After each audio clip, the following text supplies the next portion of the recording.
This is a Sports Catastrophe production. Hey there, how there, ho there. It's Jeff Cutterdub, and welcome you to another Sports Catastrophe birthday boy. And the birthday boy for today, the 17th of October, is a golfer. He's from South Africa.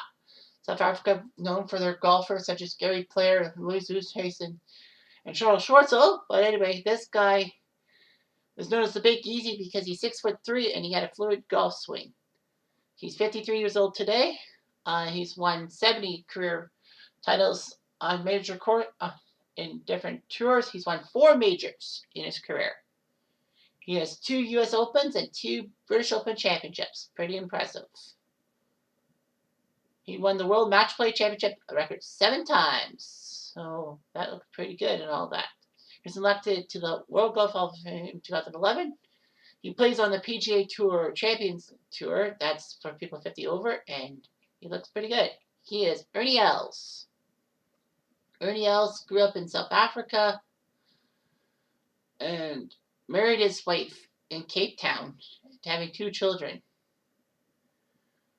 Samantha and Ben. But Ben was announced to be autistic. Els would start to wear the Autism Speaks puzzle piece logo on his golf bag. But they're close to the Wentworth Golf Club in the south of England. But they also have a home in Jupiter, Florida, to get better treatment for Ben's autism. Anyway, Ernie Els would play on the Sunshine Tour, aka the South Africa Tour. And he would do quite well. In the 94 U.S. Open, he actually pulled off a tie for first with Lauren Roberts and Colin Montgomery. They would have to play an 18-hole playoff the next day.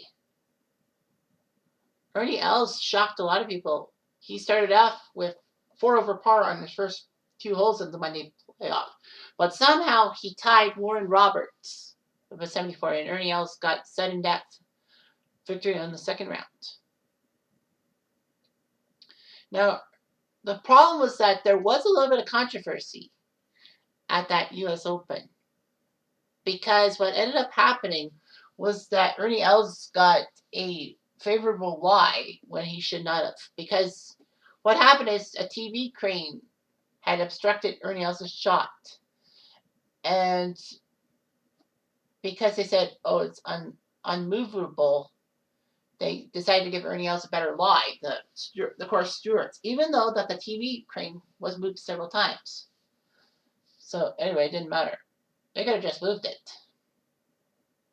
But it didn't matter. Ernie Els would win 3 straight World Match Play Championships in 94, 95, 96. Ernie would win the U.S. Open in 97 at Congressional, once again over Colin Montgomery, making him the first foreign player to win the U.S. Open twice. The last one was Alex Smith of Scotland, 1906 and 1910. Can you imagine? He won the Buick Classic and the Johnny Walker Classic, too. He could have won the World Match Play Championship for the 4th straight year, but he lost to Vijay Singh in the final.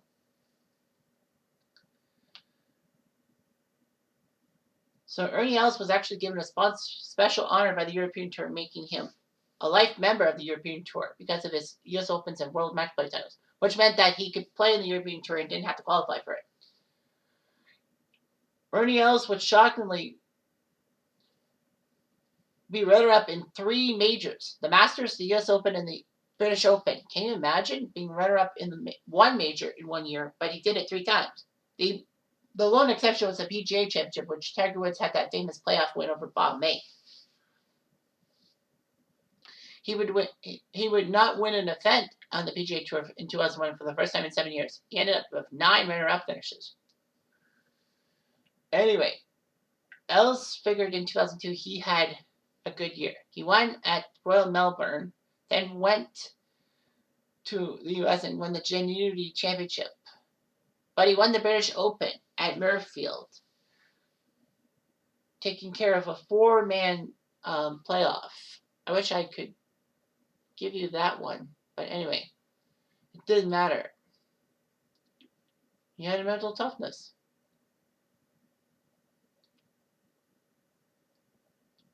Anyway,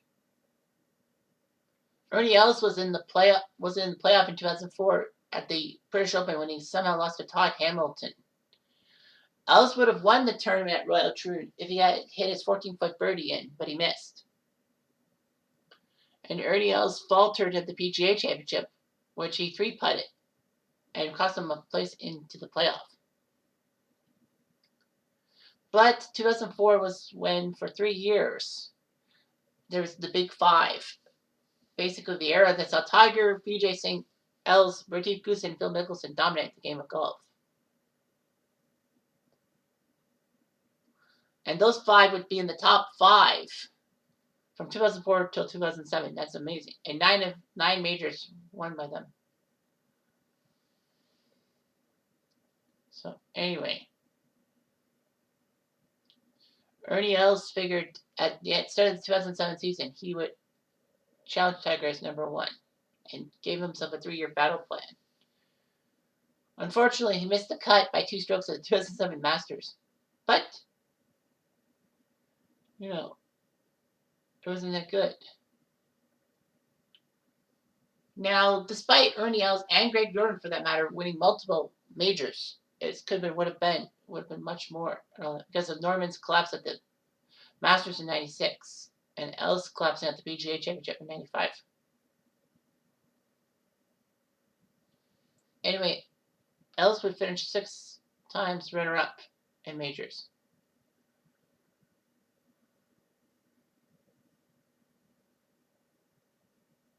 Els looked pretty good, and then in 2012, he surprised everyone, and especially himself, by winning the 2012 British Open by birding the 72nd hole. The main reason why Els won was because of Adam Scott's massive choke job. Scott was up by 4 strokes with 4 holes to play, but bogeyed the final 4 holes to miss the playoff by 1 stroke. Els would get a 5-year exemption to the other majors, which was amazing what he could do. And with that, winning 2 majors in the 90s, a major in the 2000s, and the majors in 2010, he became the 8th player to win major tournaments in 3 different decades. Joining Gary Player, fellow South African, Jack Nicklaus, Lee Trevino, Billy Casper, Ray Floyd, John Henry Taylor, way back in the old days, and Harry Farden. Tiger Woods would be the 9th when he won at the Masters in 2019. Els actually won with his long putter. Of course, then they changed the rules, and you can't have an anchored putter in golf.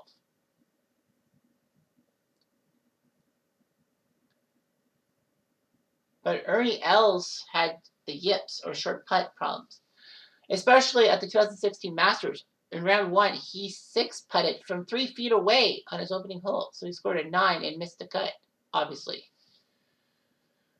So Els would join the Champions Tour once he hit 50 years old. His first event, he actually tied for the lead, but lost in the playoff to Miguel Angel Jimenez. Well, that's after couples. But Els won a competition at Newport Beach, beating couples Robert Carlson and Glenn Day by a pair of strokes. And he won the SAS Championship in North Carolina. So anyway, Els has designed many golf courses. A couple of his courses in Malaysia, South Africa, the Emirates, Maryland, and even Shenzhen, China.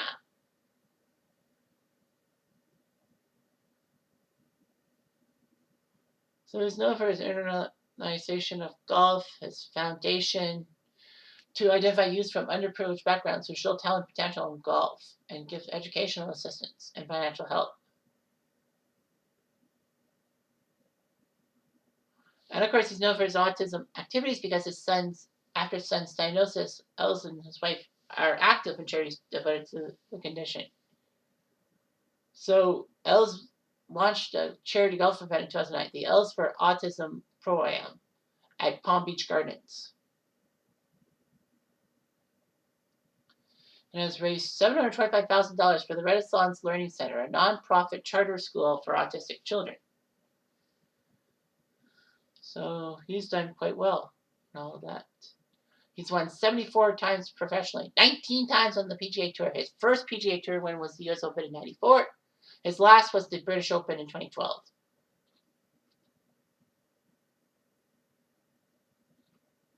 European Tour, he won 28 times. His first 94 at Dubai. His last 2013 BMW Open. He's won once in Japan, 3 times on the Asian Tour, 18 times on the South African Tour. He won many match play titles, winning 5 of them. His last in 2003 against Thomas Bjorn. So yeah, he won 4 times. Of course, yeah, 94, there was the controversy and all of that. As it seemed. Yep. So on the wiki page it said, Els was the beneficiary of a controversial ruling. After his opening drive into deep rough, a tournament official ruled that a broadcast truck and aerial camera was in his line of play. He was allowed to take a drop in the spot where escape was much more likely. He still got bogey, but some pundits said the ruling was wrong and Els should have been forced to play from his original location because they could have, ruined the green. Like I said, I knew what I was doing when I said that. But anyway, yeah, Ernie Els is still a fantastic golfer. Anyway, I'm Jeff Diamond. I do.